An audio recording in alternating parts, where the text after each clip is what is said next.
ব্রেনকে চালু রাখতে হলে কি করতে হবে তার একটা খোঁজ আপনাদের জানাতে চাই। বুয়েটে ব্রেইন টিজার ক্লাব আয়োজন করেছে national number carnival 2025। Math olympiad, sudoku, integration B ও প্রবন্ধ লেখায় অংশ নিচ্ছেন কলেজ ও বিশ্ববিদ্যালয়ের তরুণ শিক্ষার্থীরা। এই বিষয়ে আজ আমরা একটু কথা বলতে চাই। এই জন্য বুয়েটের ব্রেইন টিজার ক্লাবের সভাপতি আমাদের সাথে যুক্ত আছেন অপূর্ব কুমার।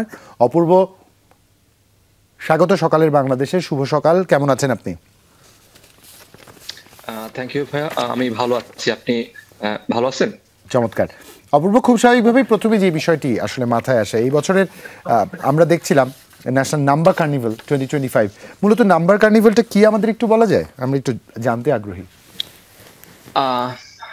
আপনি জেনে থাকবেন যে আগামীকাল অর্থাৎ 27শে জুন শুক্রবার ন্যাশনাল নাম্বারস কার্নিভাল অনুষ্ঠিত হতে যাচ্ছে, যেখানে বেসিক্যালি আছে একটা কম্পিটিশন। সেখানে আছে হচ্ছে ম্যাথ অলিম্পিয়াড, আছে ইন্টিগ্রেশন বি, আছে সুডোকু, আছে আর্টিকেল রাইটিং সেগমেন্ট। এখানে কলেজ এবং ইউনিভার্সিটির বাংলাদেশের যে কোনো শিক্ষার্থী এখানে পার্টিসিপেট করতে পারবে। এবং সেখানে বেসিক্যালি আমাদের এই আয়োজনের মূল উদ্দেশ্য হচ্ছে গিয়ে গণিত প্রেমী তরুণদের একটি জাতীয় প্ল্যাটফর্মে একত্রিত করা, যাতে করে তারা বিশ্লেষণী চিন্তাশক্তি, সমস্যা সমাধানের দক্ষতা ও সৃজনশীলতা তুলে ধরতে পারে। আমাদের দর্শন হলো চিন্তা হোক মুক্ত, বিশ্লেষণ হোক শক্ত। আমরা চাই তরুণরা অঙ্ককে ভয় না করে ভালোবাসুক এবং সেটিকে আনন্দময় এক মস্তিষ্কের খেলা থেকে দেখুক। বাহ, চমৎকার আয়োজন, চমৎকার ধারণা। কিন্তু আসলে যে কোনো স্কুল এবং কলেজ থেকে, বিশ্ববিদ্যালয় থেকে মানুষ স্টুডেন্টরা পার্টিসিপেট করতে পারবে। আসলে আয়োজনটা কোথায় হচ্ছে, কিভাবে তারা পার্টিসিপেট করবে? রেজিস্ট্রেশন কি এর মধ্যে শেষ হয়েছে কিনা, যদি শেষ না হয়ে থাকে রেজিস্ট্রেশন কিভাবে করবে, সুযোগটাকে একটু বিস্তারিত বলবেন আমাদের। ভাই, আমাদের হচ্ছে কি, আমাদের এই প্রোগ্রামের রেজিস্ট্রেশন শুরু হয়েছে হচ্ছে কি মে মাসের 24 তারিখ থেকে চলমান ছিল। 20 তারিখে আমাদের রেজিস্ট্রেশন ডেডলাইন শেষ হয়ে গিয়েছে। আর আমাদের সেখানে অলমোস্ট 500 জন শিক্ষার্থীর মতো রেজিস্ট্রেশন করেছেন। আমাদের ক্যাপাসিটি বেশি না হইতে পারার কারণে আমরা আর শিক্ষার্থী নিতে পারি না। তো আমাদের ফাইনাল রাউন্ড অনুষ্ঠিত হবে আগামীকাল অর্থাৎ শুক্রবার বাংলাদেশ প্রকৌশল বিশ্ববিদ্যালয় সিভিল ইঞ্জিনিয়ারিং বিল্ডিং এ। আচ্ছা, সেক্ষেত্রে একটু জানতে চাই, শুধু কি আমাদের দেশীয় পার্টিসিপেন্টরা অংশগ্রহণ করছে নাকি ইন্টারন্যাশনাল কোনো পার্টিসিপেন্টও এর মাঝে আপনারা পেয়েছেন? আমরা হচ্ছে গিয়ে ভাইয়া, আমরা আমাদের এই প্রোগ্রামটা রেখেছিলাম ন্যাশনাল কার্নিভাল হিসেবে। আমাদের ইন্টারন্যাশনাল কোনো পার্টিসিপেন্ট আমরা সেখান থেকে রিক্রুট করা হয় নাই সেভাবে। আমাদের হচ্ছে ক্যাপাসিটি আমাদের ইন্টারন্যাশনাল শিক্ষার্থীকে ডিল করার মতো ছিল না। এই কারণে আমরা শুধু ন্যাশনাল ওয়াইড এটাকে আমরা ইনক্লুড রাখছি আর কি। আচ্ছা, একটু আমরা কিউরিয়াস না দুইজন নিয়ে, যে ব্রেইন টিজার ক্লাব এরকম নামে একটা ক্লাব বুয়েটে কেন গঠিত হয়েছিল এবং কিভাবে গঠিত হয়েছিল একটু জানতে চাই। আচ্ছা, না, এই উত্তরটা নিব আমরা। এই উত্তরটা আমরা নিচ্ছি ঠিক বিরতির পরে। সাথেই থাকুন, ফিরছি। স্বাগত সকালের বাংলাদেশ দেখছেন, জুলা জুবের সাথে আছি মিরুনি, এবং আমাদের সাথে যুক্ত আছেন অপূর্ব কুমার, সভাপতি বুয়েটে ব্রেইন টিজার ক্লাব। এবং তাদের সাথে কথা হচ্ছিল যে তাদের যে আয়োজনটা চলছে ন্যাশনাল নাম্বার কার্নিভাল 2025, সেটা নিয়ে। যেটা অপূর্ব আসলে আপনার কাছে জিজ্ঞেস করছিলাম, এই যে ব্রেইন টিজার ক্লাব, এই ক্লাবটা আসলে কি কাজ, কবে থেকে এটার কার্যক্রম শুরু হয়েছে এবং এটা আসলে আপনারা কেন এই ক্লাবটা প্রতিষ্ঠা করলেন? আমাদের এই ক্লাবটা বেসিক্যালি গঠন করা হয়েছে হচ্ছে কি শিক্ষার্থীদেরকে ম্যাথ সম্পর্কে অনুপ্রাণিত করার জন্য, ম্যাথকে ভালোবাসার জন্য। ম্যাথ একটা ভালোবাসার জিনিস, অন্তর থেকে ফিল করার জিনিস। আমাদের এটা 2007 সালে আমাদের সিনিয়র ভাইরা এবং আপুরা এবং স্যার সহ শিক্ষার্থীদের মোটিভেট করার উদ্দেশ্যে এই ক্লাবটা প্রতিষ্ঠা করে।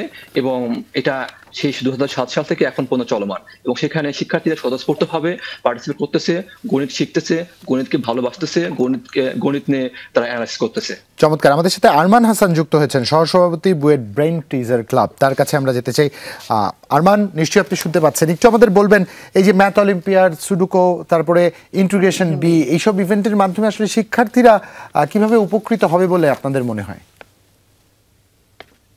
প্রথমে আমি আপনাদের ধন্যবাদ জানাতে চাই আপনাদের অনুষ্ঠানে আমাদেরকে আমন্ত্রণ জানানোর জন্য।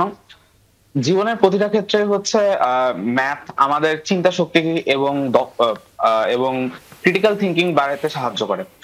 যেমন আমাদের যে সেগমেন্ট গুলো আছে, যেমন ম্যাথ অলিম্পিয়াড অবশ্যই হচ্ছে ক্রিটিক্যাল থিঙ্কিং এবং ম্যাথমেটিক্যাল অ্যানালাইসিস, এই জিনিসটাকে প্রমোট করে এবং এটা আমরা বিশ্বাস করি যে জীবনের সব ক্ষেত্রেই কাজে লাগে। সুডোকু হচ্ছে মনোযোগ, মনোসংযোগ এবং অবজারভেশন, ক্রিটিক্যাল অবজারভেশন, এই জিনিসটাকে প্রমোট করে।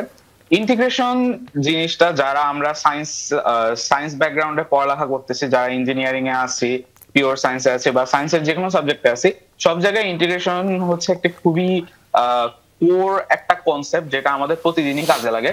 তো ইন্টিগ্রেশনের উপর বেশি দক্ষতা থাকা আমাদের নিজেদের একাডেমিক লাইফে অনেক সাহায্য করে। তো আমাদের সবগুলা সেগমেন্টই কোনো না কোনো ভাবে আমাদের একাডেমিক বা রিয়েল লাইফে আমাদের ক্রিটিক্যাল থিঙ্কিং বা হচ্ছে আমাদের ম্যাথমেটিক্যাল থিঙ্কিং এইসব জিনিসে আমাদের দক্ষতা বাড়াতে সাহায্য করবে। আচ্ছা, আমরা এবার জানি যে মোট 500 জনের রেজিস্ট্রেশন হয়েছে, তো তার মধ্যে আসলে স্কুল, কলেজ এবং ইউনিভার্সিটির রেশিওটা আসলে কেমন? কোথা থেকে স্টুডেন্টরা বেশি আগ্রহী হয়েছে ম্যাথস নিয়ে? আমরা আমাদের ন্যাশনাল নাম্বারস কার্নিভালে কেবল কলেজ এবং ইউনিভার্সিটির জন্যই ওপেন রেখেছিলাম, এবং কলেজ এবং ইউনিভার্সিটি মোটামুটি সমান সংখ্যকই রেজিস্ট্রেশন হয়েছে। বাহ, চমৎকার। অসংখ্য ধন্যবাদ আরমান, একই সাথে ধন্যবাদ অপূর্ব, আপনাদের দুজনকে, এবং আপনাদের মাধ্যমে আপনাদের ক্লাব মেম্বার যারাই রয়েছেন তাদের প্রতি শুভকামনা। 2007-এ যারা এর যাত্রা শুরু করেছিলেন তাদের প্রতি শুভকামনা, কারণ চমৎকার একটা সূচনা আপনারা করে দিয়ে গেছেন। এবং খুব স্বাভাবিকভাবে গণিতের প্রতি আমাদের যেই ভয় এবং বয়স নির্বিশেষে ভয়টা কিন্তু সবার রুনিয়া থাকে, এবং এই ভয় কাটাবার জন্য এই চমৎকার ব্রেন ট্রিজার ক্লাব নিশ্চয়ই। এবং আমরা সবসময় বলি যে পাটিগণিত বীজগণিত করে আসলে কি লাভ হয়েছে, বাসে তৈলাক্ত বাসে বাদরের ওঠানামাতেই বা কি লাভ হয়েছে, এবং চৌবাচ্চার পানি ভরলো কি বেরিয়ে গেল, তাতে জীবনে কি পরিবর্তন এসেছে আসে।